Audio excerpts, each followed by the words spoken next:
Ever been with someone who seemed emotionally distant, only to find out they're also full of anxiety? Seems like a contradiction, right? Well, today, we're diving into why avoidant partners, yes, those who seem to run from emotional closeness, are often the ones dealing with the most anxiety. Trust me, by the end of this video, you'll see avoidant behavior in a whole new light, so stick around. This is going to get deep. Welcome back to Couples Corner, where we break down the complexities of love, relationships, and everything in between. Let's get into it. First things first, let's talk about avoidant attachment. Avoidant partners tend to keep an emotional distance because deep down, closeness triggers something uncomfortable for them. It's not that they don't care, it's just that intimacy makes them feel vulnerable, and vulnerability isn't something they're comfortable with. They've likely developed this attachment style as a way to protect themselves from getting hurt.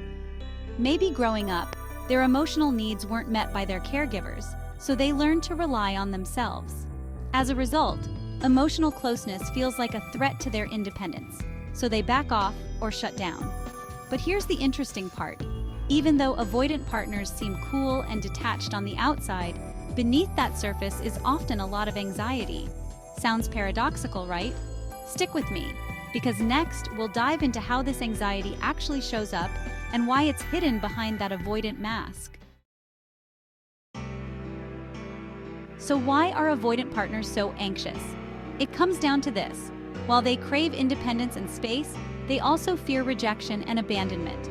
They're in a constant internal struggle between wanting connection and fearing that same connection will lead to pain. Here's the kicker. They often push their partners away to avoid the discomfort of emotional closeness, but deep down, they're terrified that their partner will actually leave. This creates a vicious cycle of push and pull behavior that leaves them feeling even more anxious. And it's not just emotional. Avoidant partners can also experience physical symptoms of anxiety, restlessness, irritability, or even stress-related health issues. It's their body reacting to the mental strain of trying to manage their need for space while dealing with the fear of being abandoned. But how do you know when this is happening? Let's talk about some of the signs that your avoidant partner is more anxious than they're letting on. Avoidant partners might not openly express their anxiety, but it shows up in their behavior. You might notice them becoming more distant when the relationship starts to get serious or when you try to get emotionally closer. They'll start canceling plans, keeping conversations shallow, or avoiding conflict at all costs. Another sign? They often have trouble sleeping or seem preoccupied when they're with you.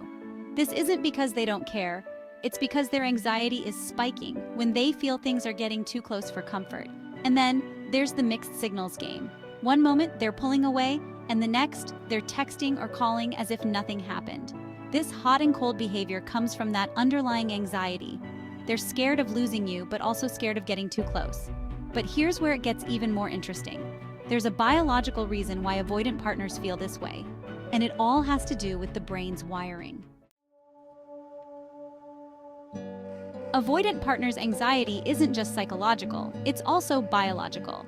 When we talk about attachment styles, we're actually talking about how the brain is wired to respond to relationships. For avoidance, their brain is hardwired to downplay emotional needs and avoid closeness. When things get too intimate, their nervous system goes into fight or flight mode. They're not running from you, they're running from the intense emotions that closeness brings up.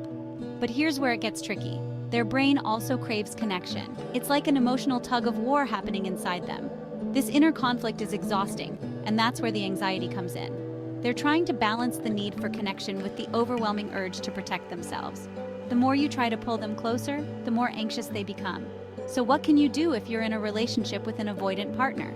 I've got some practical tips for you on how to navigate this without adding to the anxiety. If you're in a relationship with someone who has an avoidant attachment style, the key is patience and understanding. Pressuring them for more closeness can actually trigger more anxiety. Instead, focus on creating a safe, non-judgmental space for them to open up. Give them the space they need, but also reassure them that you're there when they're ready to connect. This helps reduce their fear of being overwhelmed by emotions. Try to have open and honest conversations, but make sure you're not pushing them to dive deep if they're not ready. It's also important to manage your own expectations. Understand that this dynamic is part of their attachment style, and while people can change, it takes time. You can't force someone to overcome their fears of intimacy, but you can be supportive as they work through it. Now, before we wrap up, let's touch on a really important point.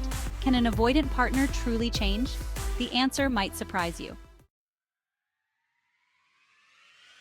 The good news is, yes, avoidant partners can change, but it takes self-awareness and effort on their part. The first step is recognizing their attachment style and how it affects their relationships. Therapy, especially focusing on attachment theory, can be a game changer for avoidant individuals. But here's the thing. Real change has to come from within. You can support your partner's growth, but they have to be willing to face their anxieties and work on their emotional openness. The process is slow, but avoidant partners can become more comfortable with intimacy over time. So, if you're dating someone with an avoidant attachment style, remember that their distance isn't about you, it's about their internal struggle. But with understanding, patience, and open communication, you can navigate the challenges and create a stronger connection. What do you think? Have you experienced this with your partner? Let me know in the comments below. If you enjoyed this breakdown, hit that like button, subscribe, and ring the bell for more relationship insights. Thanks for tuning in to Couples Corner. I'll see you at the next one.